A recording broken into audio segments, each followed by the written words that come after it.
মর্যাদা আমি বাড়াতে নবী অনেক উপরে নিয়েছি। আবার আল্লাহ আমাদেরকে ডেকে বললেন, ও ইমানদার বান্দারা শোনো, আমি স্বয়ং আল্লাহ তাআলা আমার ফেরেশতা বাহিনী নিয়ে এই নবীর উপরে স্বয়ং আমি দুরূদ পড়ি।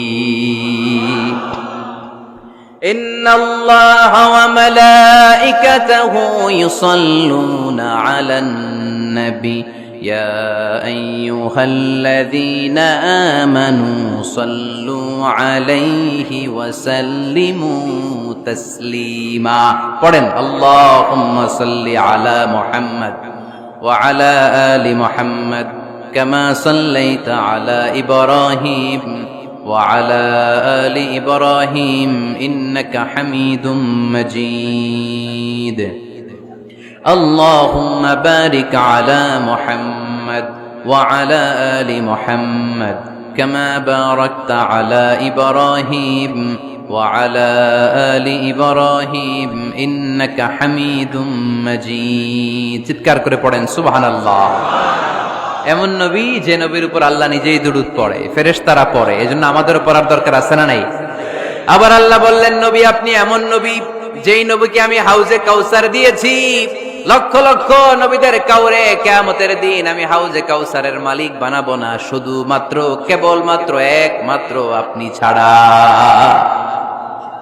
ইন্না আ'তাইনাকাল কাউসার ফাসাল্লি লিরাব্বিকা ওয়ানহার ইন্না শানিআকা হুয়াল আবতার। সুবহানাল্লাহ পড়ে। এই হাউজে কাউসারের পানি খেতে চান, পান করতে চান? বিশ্বনবী না দিলে খাইতে পারবো আমরা? হাউজে কাউসার পান করতে চান কারা? হাত তুলে দেখান।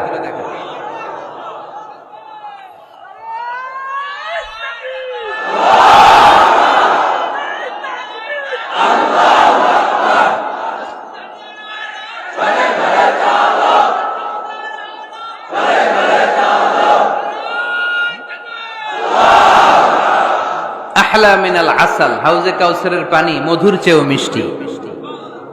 আবরাদু মিনাস সাল, বরফের চাইতেও ঠান্ডা।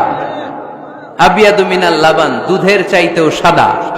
মান শারিবা মিনহা শারবাতান লাম ইয়াজমা আবাদা, এক ঢোক হাউজে কাউসারের পানি যে খাবে চিরকালের জন্য তার গলার তৃষ্ণা মিটে যাবে। ওই হাউজে কাউসার বিশ্বনবীকে দিয়ে বিশ্বনবীর মর্যাদা বাড়িয়েছে কে? আবার আল্লাহ বললেন, নবী পৃথিবীর অনেক নবীকে আমি নৈতিক বিজয় দান করেছি, কিন্তু সবাইকে আমি রাজনৈতিক বিজয় দান করি নাই। আপনাকে আমি এমন নবী করে দুনিয়ার বুকে পাঠিয়েছি, আপনাকে আমি নৈতিক বিজয় দান করেছি, পাশাপাশি রাজনৈতিক বিজয়ও দান করেছি।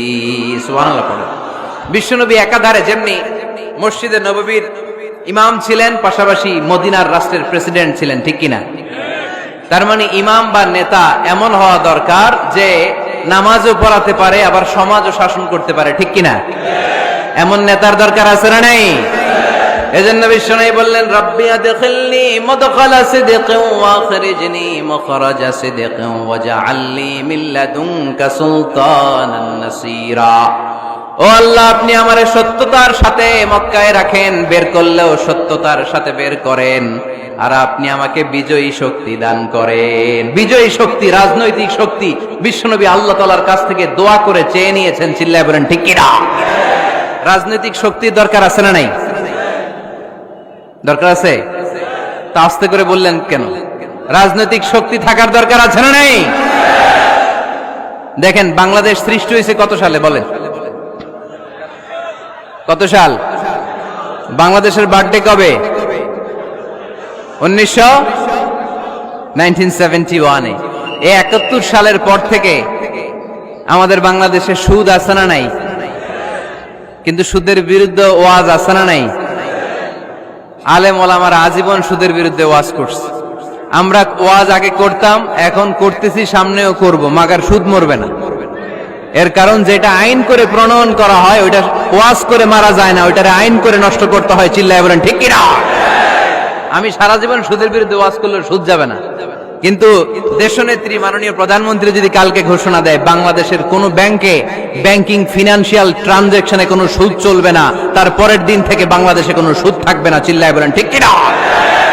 এজন্য সাইয়েদনা ওমর ফারুক বলতেন, ইন্নাল্লাহা লা ইয়াযাউ বিল কুরআন মা ইয়াযাউ বিস সুলতান। আল্লাহ মাঝে মাঝে ক্ষমতার মাধ্যমে এমন কিছু করে যেটা আল্লাহ কোরআনের মাধ্যমেও করে না। চিল্লায় বলেন ঠিক কি না? কালকে যদি ঘোষণা হয়ে যায় 5 ওয়াক্ত নামাজ যদি না পড়া হয় 5 বেত। কয় বেত? চেয়ারম্যান না পড়লে চেয়ারম্যানের পিছনে 5 বেত, এমপি না পড়লে এমপির পিছনে 5 বেত। কথা বলেন। মাননীয় প্রধানমন্ত্রী যদি এটা ঘোষণা দিয়ে দেয় যে কালকে থেকে নামাজ না পড়লে 5 বেত, এটা সবার জন্য এই আইন। একটা বেনামাজি খুঁজে পাওয়া যাবে? সব কই দৌড়াবে? মসজিদে। অজু থাকলেও দৌড়, না থাকলেও দৌড়। কারণ মায়ের উপরে কোনো ওষুধ আছে? কথা বলেন। কারণ মায়েরে ভিটামিন আছে, মায়েরে কি আছে? এজন্য ইন্নাল্লাহা লা ইয়াযাউ বিল কুরআন মা ইয়াযাউ বিস সুলতান। মাঝে মাঝে আল্লাহ ক্ষমতা দিয়ে এমন কিছু করে যেটা মাঝে মাঝে আল্লাহ কোরআন দিয়েও করে না। এজন্য অনেক নবীকে নৈতিক বিজয় দান করলো। বিশ্ব নবীকে শুধু নৈতিক বিজয় নয়, পাশাপাশি রাজনৈতিক বিজয়ও দান করেছে কে? 3টা নিয়ামতের ঘোষণা দিয়ে আল্লাহ বললেন, আলাম নাশরাহ লাকা সাদরাকা ওয়া ওয়াদা'না আনকা বিজরাক আল্লাযী আনকাযা যাহরাক ওয়া রাফা'না লাকা যিকরাক। পড়েন সুবহানাল্লাহ। নবী হে, আপনার মর্যাদা আমি অনেক বাড়িয়েছি। আপনার কথা শুধু মুসলমানেরাই বলে না, হিন্দুরাও বলে। আছে না নাই? গতকাল এক হিন্দু ভাই আমার হাতে হাত রেখে শাহাদা বাক্য পাঠ করে গাজীপুরে মুসলমান হয়ে গেছে। বিশ্বনবীর কথাগুলো যখন তারা শুনে, তারা নিজেদেরকে ধরে রাখতে পারে না। আপনারা মহাত্মা গান্ধীর নাম শুনেছেন? তিনি ভারতের অবিসংবাদিত নেতা। বিশ্বনবীর ব্যাপারে কমেন্ট করেছেন যে এরকম নেতা পৃথিবীতে আর দ্বিতীয়টা কখনো হবে না। মহাত্মা গান্ধী কি মুসলমান না হিন্দু? গোটা বিশ্বের খ্রিস্টানরা বিশ্বনবীকে নিয়ে এখন মাতোয়ারা। মাইকেল এইচ হার্ট, খ্রিস্টান, একটা বই লিখে গোটা বিশ্ব কাঁপিয়েছেন, দি 100 ranking of the most influential people and person in the world. পৃথিবী কাঁপানো 100 জন মনীষীর জীবনী নিয়ে একটা বই তিনি করেছেন। এই 100 জন মনীষীর জীবনীর মধ্যে যাকে নাম্বার 1 তিনি করেছেন, তিনি হচ্ছেন আমার নবী, আপনার নবী, পেয়ারা নবী, বিশ্বনবী মুহাম্মদুর রাসূলুল্লাহ সাল্লাল্লাহু আলাইহি ওয়াসাল্লামের। মাইকেল এইচ হার্ট কি মুসলমান? সে একজন খ্রিস্টান।